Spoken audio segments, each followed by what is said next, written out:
took office, and you talked a lot about there were a number of FEMA projects that were just dormant and not moving. Is this part of it?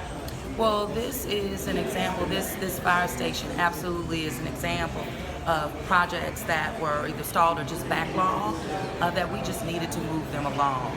And so this construction, well underway, a year and a half to complete, the same length really right after we took office, getting it through the door, because the need in New Orleans East of this community wanting it to be online, but more importantly, the need of the fire department wanting to activate this site. It's resilient. It just makes sense all around. So are there other projects like this in the pipeline that will be coming to fruition soon? We still do have multiple capital projects that are expected to get underway under our administration. And at the same time, looking at how we can fill gaps on some of the projects that are pending. They may need a little bit more of additional revenue. And that's why our ability to sell bonds like we did for 15 million in bond sales for infrastructure, it's also going into facilities that have received some level of FEMA money, but not totally enough to bring the project to completion.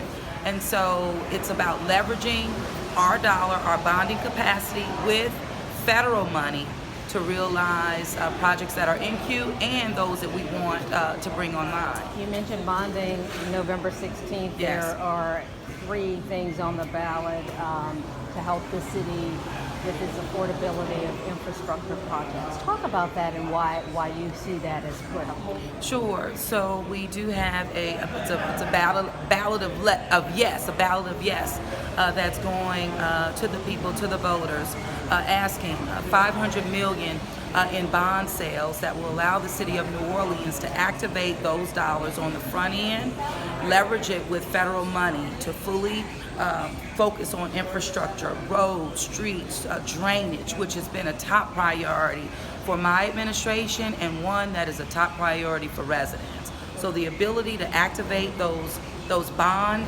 dollars is something that we need to do.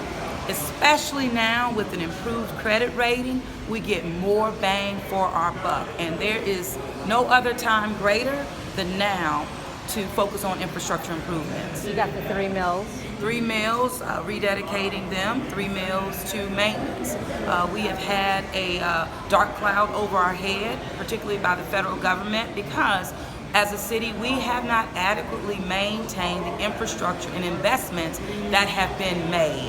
And so for me, it is a priority for our city to continue, one, to not only use our dollars more wisely to do that, take a more effective approach to maintaining our infrastructure.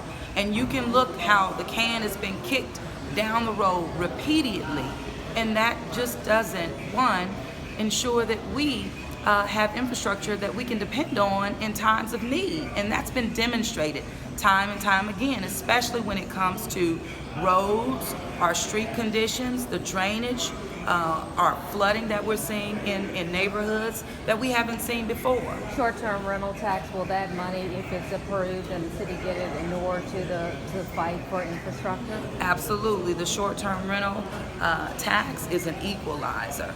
It ensures that visitors pay the same tax whether or not they're staying in a hotel or a short-term rental.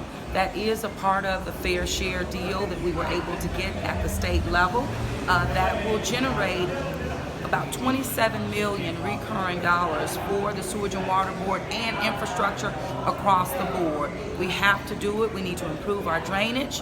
We need to absolutely address the streets in our city, but more importantly, the 100-plus-year-old pipes that we have that we can no longer turn away from. We have to fix them, and we have to do it now. The partial roll forward that you want, your administration wants, how will that benefit infrastructure? Well, first of all, the roll forward speaks to the operating budget for the city of New Orleans.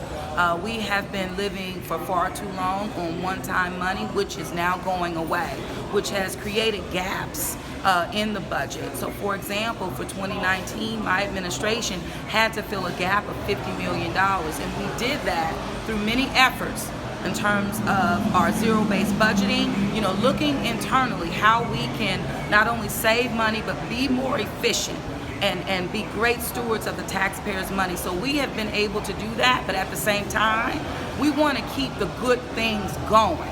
So if we do not roll forward, we will see basic city services actually diminish. And it is not a threat. I don't make them. It's a real thing. And it's something that we can avoid. And my budget put forth to the New Orleans City Council, very much comprehensive, very much practical, and extremely conservative. I've asked for a roll forward. I want 100%. The budget presented was 50%. That's $6.9 million. It's $2 a month on a home. That's $200,000 or more. That's less than a cup of coffee.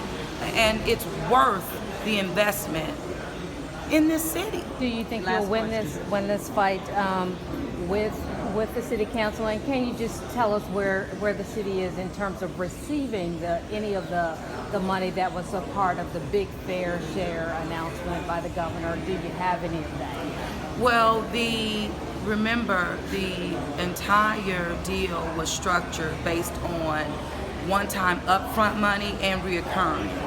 The city and the Sewage and Water Board has received all but about $8 million from the convention center on this FairShare deal. So we're still hammering things out and having to push back on things that were not a part of the initial deal. So fairness across the board. I have no doubt that we will not get there with the upfront money because, again, it was a deal. We're talking about the 67 million with the 50 million. The 50 million upfront. Okay. Yes, ma'am. And the recurring is 27 million, which is tied to multiple things. The short-term rental tax that we're asking voters to approve, the downtown development districts, the board just approved an allocation that the voters already approved years ago to maximize our tax based on the DDD, so that passed. Of course, these things were taken to the voters in terms of that short-term rental, and that would be the last component to make this city whole as it speaks to the fair share of infrastructure in the state of Louisiana. If you would indulge me, Mayor, can you, I know you want Hard Rock demolished.